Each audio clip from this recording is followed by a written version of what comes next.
जय श्री कृष्ण। राधे राधे।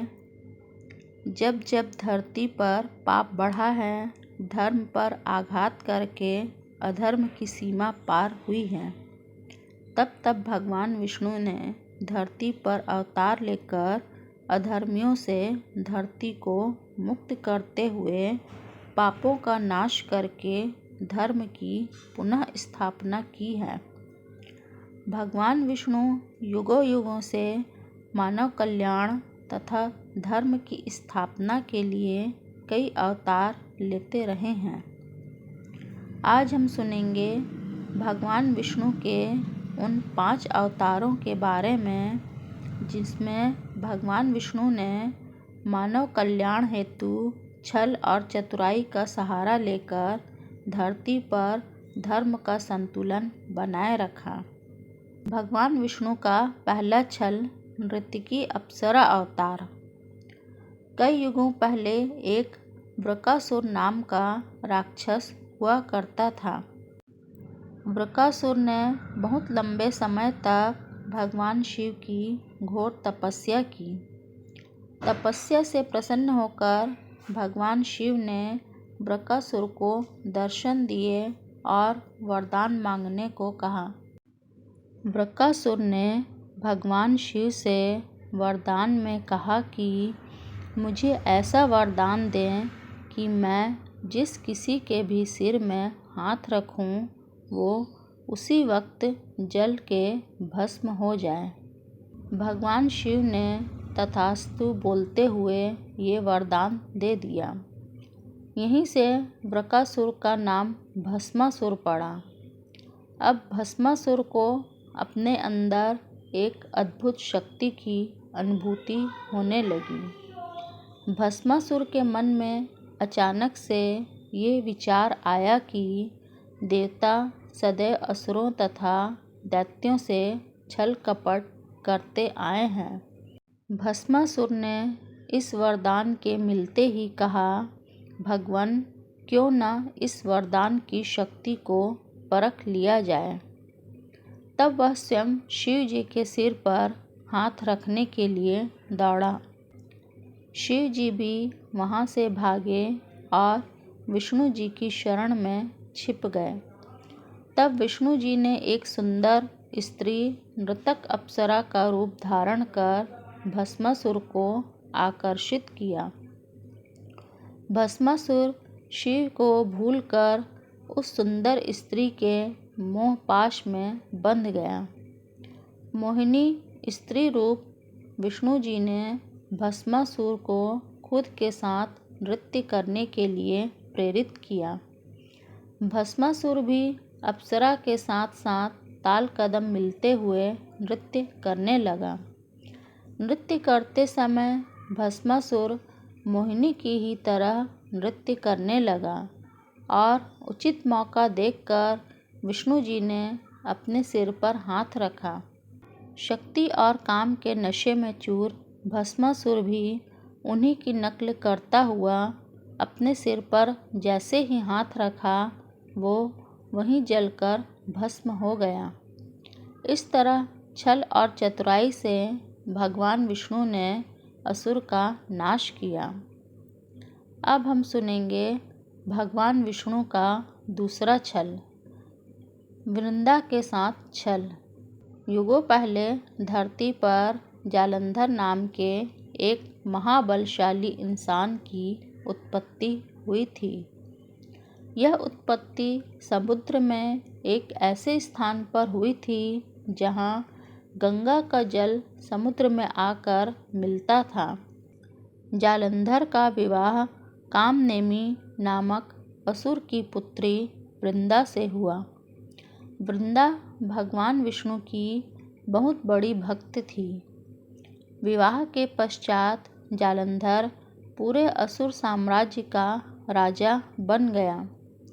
जालंधर को अपनी ताकत पर बहुत गुरूर हो गया, जिसके चलते दैत्य गुरु शुक्राचार्य के समर्थन और मार्गदर्शन में जालंधर ने देवलोकों पर आक्रमण करके तीनों लोकों का स्वामी बनने की तीव्र इच्छा जताई। इधर वृंदा भगवान विष्णु की महान भक्त और उपासक के साथ साथ एक पतिव्रता नारी भी थी, जिसके चलते वृंदा अपने पति के विजय होने और उनके प्राणों की रक्षा के लिए पूरी निष्ठा से भगवान विष्णु का कठोर तप करने लगी। उधर देव और असुरों के बीच भयंकर युद्ध छिड़ गया। वृंदा का यह कठोर तप और पतिव्रता की शक्ति जालंधर की हर युद्ध में एक अभेद सुरक्षा कवच बनकर रक्षा करने लगा। कोई भी अस्त्र शस्त्र जालंधर को छू नहीं पा रहे थे, जिसके चलते जालंधर बहुत आसानी से देवों को पराजित करके इंद्रलोक पर कब्जा कर लिया। जालंधर की कामना यहीं खत्म नहीं हुई। वो शिवलोक पर आक्रमण करने कैलाश पहुंच गया। कैलाश पर जाते ही जालंधर की भेंट माता पार्वती जी से हुई। माता पार्वती के तेज और सुंदर रूप को देखकर जालंधर माता पार्वती जी पर मोहित हो गया। वासना में चूर जालंधर ने विवाह का प्रस्ताव माता पार्वती के सम्मुख रखा। माता ने जालंधर को साधन करते हुए वहां से चले जाने को कहा। तब जालंधर ने बलपूर्वक माता पार्वती को ले जाना चाहा।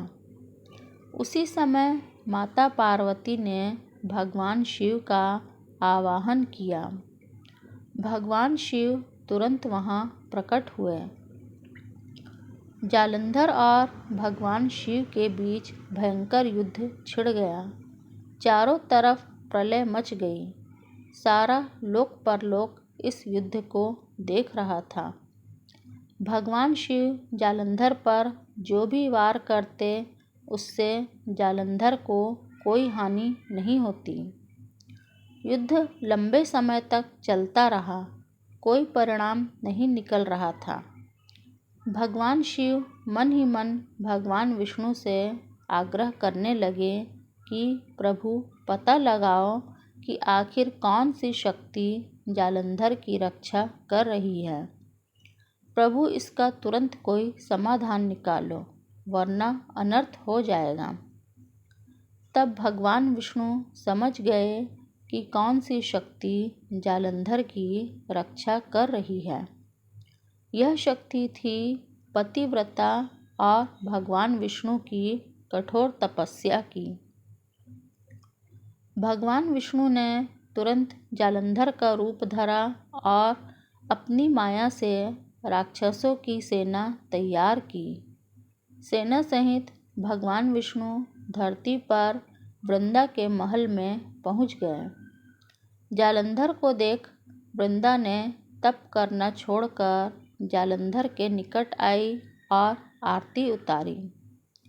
भगवान विष्णु जी ने तप तो खंडित करवा दिया था, लेकिन पतिव्रता की शक्ति तोड़ने के लिए भगवान विष्णु जी को मजबूरन पति धर्म का नाटक भी करना पड़ा, जिसके चलते वृंदा की पतिव्रता शक्ति नष्ट हो गई। शक्ति नष्ट होते ही वहाँ कैलाश पर भगवान शिव ने जालंधर का गला धड़ से अलग कर दिया। जालंधर का वध होते ही स्वर्गलोक पुनः देवताओं का हो गया। इस प्रकार लोक कल्याण के लिए भगवान विष्णु जी ने वृंदा के साथ यह छल किया। सत्य का पता चलने पर क्रोध में आकर वृंदा ने भगवान विष्णु को श्राप दे दिया। इसके बाद क्रोध भरे मन में वृंदा ने खुद का आत्मदाह कर लिया। तब उसकी राख के ऊपर तुलसी का एक पौधा जन्मा। तुलसी देवी वृंदा का ही स्वरूप है, जिसे भगवान विष्णु लक्ष्मी से भी अधिक प्रिय मानते हैं। अब हम सुनेंगे भगवान विष्णु का तीसरा छल, मोहिनी रूप।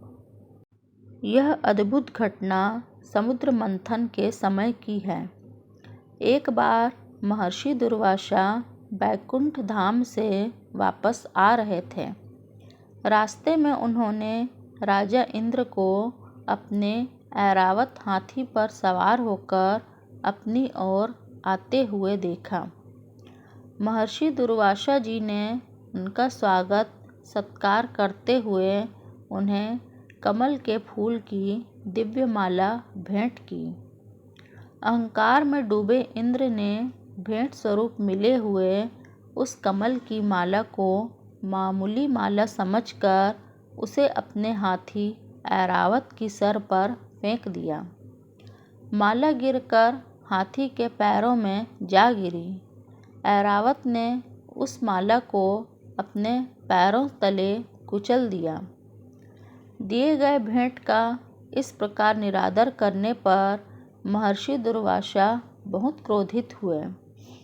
क्रोध में आकर महर्षि दुर्वासा जी ने इंद्र को श्रीहीन होने का श्राप दे दिया, जिसके चलते इंद्र की सभी शक्तियां नष्ट हो गईं। इंद्रलोक इंद्र से विहीन हो गया। इस मौके का फायदा उठाकर दैत्यों ने इंद्रलोक पर आक्रमण कर दिया। देवताओं को हराकर दैत्यों ने इंद्रलोक पर अपना कब्जा कर लिया और देवताओं को वहां से खदेड़ दिया। त्राहिमाम करते हुए इंद्र ब्रह्मा जी सहित श्री हरि के चरणों में सहायता हेतु पहुँचे।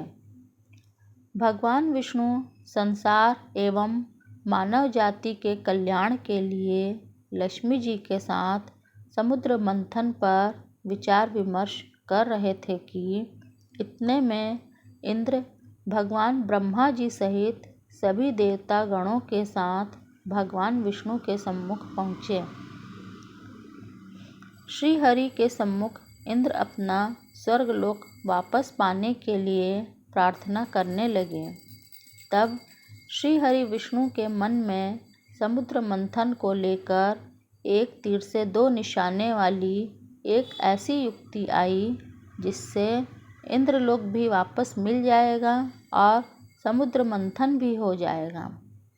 श्री हरि विष्णु इंद्र सहित सभी देवताओं को अमृत का लालच देते हुए बोले कि अब दैत्यों से मुकाबला करके अपना इंद्रलोक वापस लेने के लिए तुम सभी देवताओं को अमरता हासिल करनी होगी।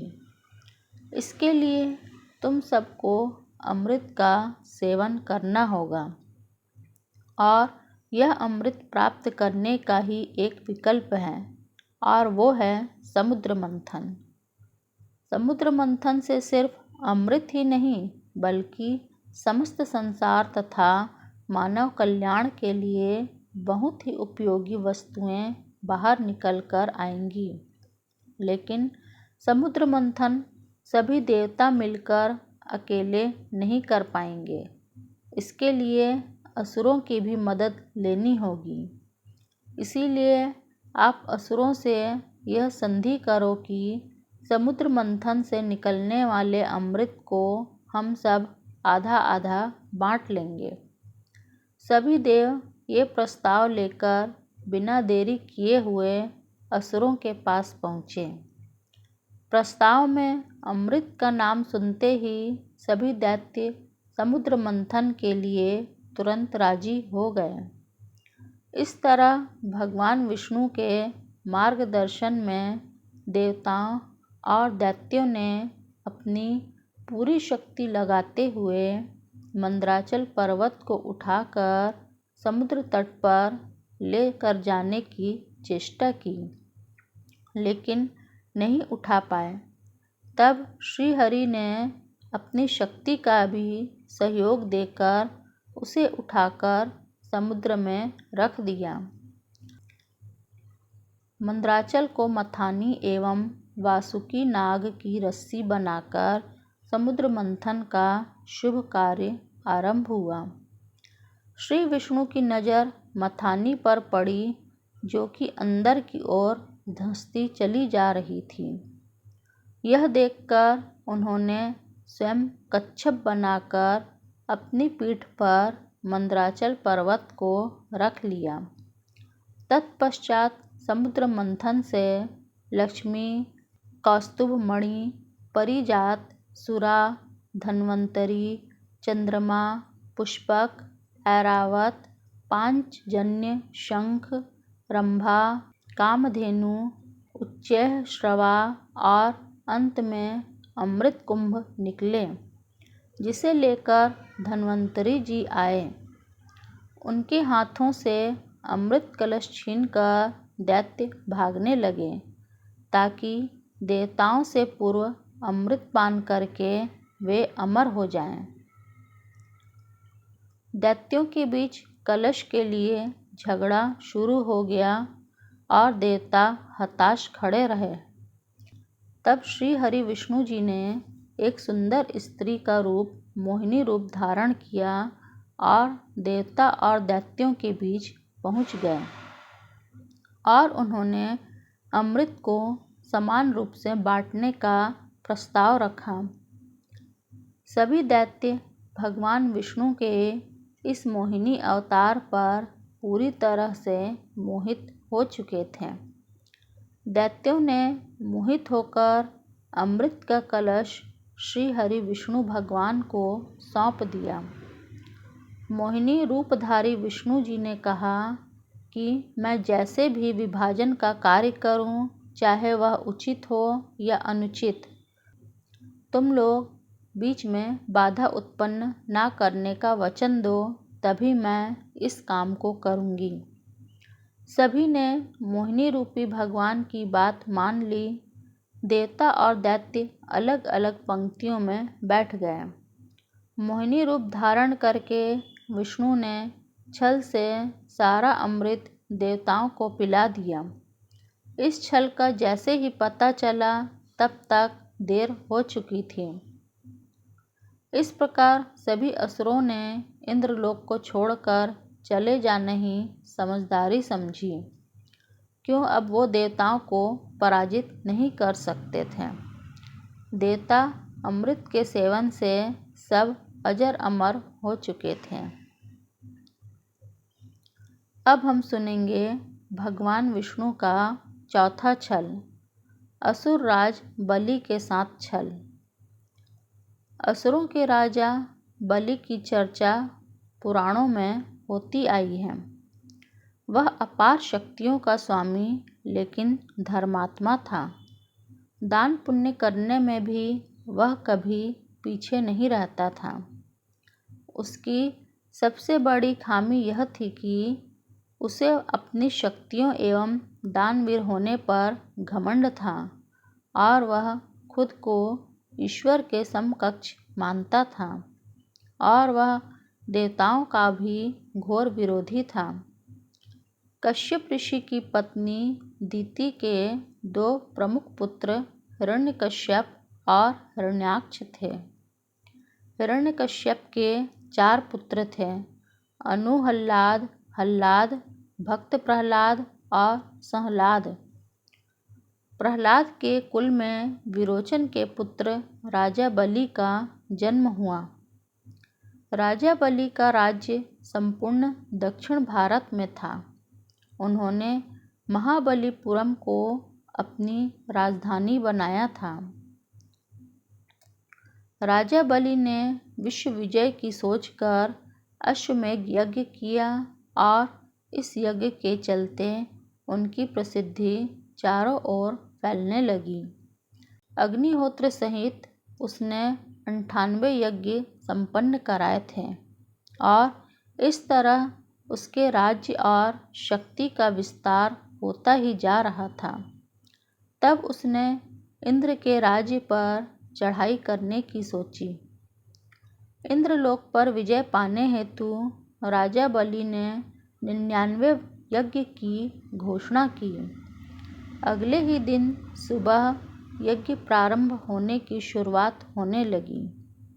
इंद्रलोक बलि की शक्ति से पहले ही डगमगाने लगा। देवता समझ गए थे कि यदि यह यज्ञ पूरा हुआ तो इंद्रलोक पर बलि की विजय निश्चित है। राजा बलि यज्ञ से पहले दान पुण्य का कार्य करता था। ऐसा एक दिन होगा, इसीलिए भगवान विष्णु जी 12 साल पहले ही केरल में माता अदिति के यहाँ जन्म ले चुके थे। और एक दिन जब बलि यज्ञ की योजना बना रहा था, तब वे ब्राह्मण वेश में वहाँ दान लेने पहुँच गए। उन्हें देखते ही शुक्राचार्य उन्हें पहचान गए। शुक्र ने उन्हें देखते ही बलि से कहा कि वे विष्णु हैं, मुझसे पूछे बिना कोई भी वस्तु उन्हें दान मत करना। लेकिन बलि ने शुक्राचार्य की बात नहीं सुनी और वामन के दान मांगने पर उनको 3 पग भूमि का दान दे दिया। जब जल छोड़कर सब दान कर दिया गया, तब ब्राह्मण वेश में वामन भगवान ने अपना विराट रूप दिखा दिया। भगवान ने एक पग में भूमंडल नाप लिया, दूसरे पग में स्वर्गलोक नाप लिया और तीसरे के लिए बलि से पूछा कि तीसरा पग कहाँ रखूं। पूछने पर बलि ने मुस्कुरा कर कहा, इसमें तो कमी आपके ही संसार बनाने में हुई है। मैं क्या करूं भगवान, अब तो मेरा सिर ही बचा है। इस प्रकार विष्णु ने उसके सिर पर तीसरा पैर रख दिया। उसकी भक्ति से प्रसन्न होकर विष्णु जी ने उसे पाताल में रसातल का कलयुग के अंत तक राजा बने रहने का वरदान दे दिया। तब बलि ने विष्णु से एक और वरदान मांगा। राजा बलि ने कहा कि भगवान, यदि आप मुझे पाताल लोक का राजा बना ही रहे हैं, तो मुझे वरदान दीजिए कि मेरा साम्राज्य शत्रुओं के प्रपंचों से बचा रहे और आप मेरे साथ रहें। अपने भक्त के अनुरोध पर भगवान विष्णु ने राजा बलि के निवास में रहने का संकल्प किया। पातालपुरी में राजा बलि के राज्य में 8 प्रहर भगवान विष्णु सशरीर उपस्थित रहकर उनकी रक्षा करने लगे और इस तरह बलि निश्चिंत होकर सोता था और संपूर्ण पातालपुरी में शुक्राचार्य के साथ रहकर एक नए धर्म राज्य की व्यवस्था संचालित करता है। अब हम सुनेंगे भगवान विष्णु का 5वां छल, सुंदर बालक रूप बद्रीधाम कथा। बद्रीधाम कभी भगवान शिव और पार्वती का विश्राम स्थान हुआ करता था। यहाँ भगवान शिव अपने परिवार के साथ रहते थे, लेकिन श्री हरि विष्णु को यह स्थान इतना अच्छा लगा कि उन्होंने इसे प्राप्त करने के लिए योजना बनाई। सतयुग में जब भगवान नारायण बद्रीनाथ आए, तब यहाँ बद्रियों यानी बेर का वन था और यहाँ भगवान शंकर अपनी अर्धांगिनी पार्वती जी के साथ मज़े से रहते थे। एक दिन श्री हरि विष्णु बालक का रूप धारण करके जोर जोर से रोने लगे। उनके रुदन को सुनकर माता पार्वती को बड़ी पीड़ा हुई। वे सोचने लगी कि इस बीहड़ वन में यह कौन बालक रो रहा है, यह आया कहाँ से है और इसकी माता कहाँ है। यही सब सोचकर माता को बालक पर दया आ गई। तब वे उस बालक को लेकर अपने घर पहुँची। शिव जी तुरंत ही समझ गए कि यह कोई विष्णु की लीला है।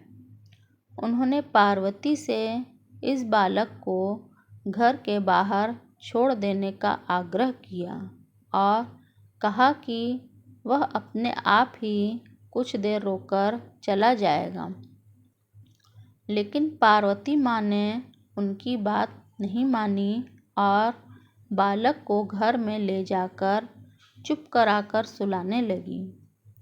कुछ ही देर में बालक सो गया। तब माता पार्वती बाहर आ गई और शिव जी के साथ कुछ दूर भ्रमण पर चली गई। भगवान विष्णु को इसी पल का इंतजार था। उन्होंने उठकर घर का दरवाज़ा बंद कर दिया। भगवान शिव और माता पार्वती जब घर लौटे तो द्वार अंदर से बंद था। इन्होंने जब बालक से द्वार खोलने के लिए कहा तब अंदर से भगवान विष्णु ने कहा कि अब आप भूल जाइए भगवान, यह स्थान मुझे बहुत पसंद आ गया है। मुझे यहीं विश्राम करने दीजिए। अब आप यहाँ से केदारनाथ चले जाएं। तब से लेकर आज तक बद्रीनाथ यहाँ पर अपने भक्तों को दर्शन दे रहे हैं और भगवान शिव केदारनाथ में। इस प्रकार हमने सुना भगवान विष्णु के 5 छल की कथा। जय श्री कृष्ण, राधे राधे। आपको मेरा चैनल अच्छा लगे तो इसे लाइक करिए, सब्सक्राइब करिए और शेयर करिए।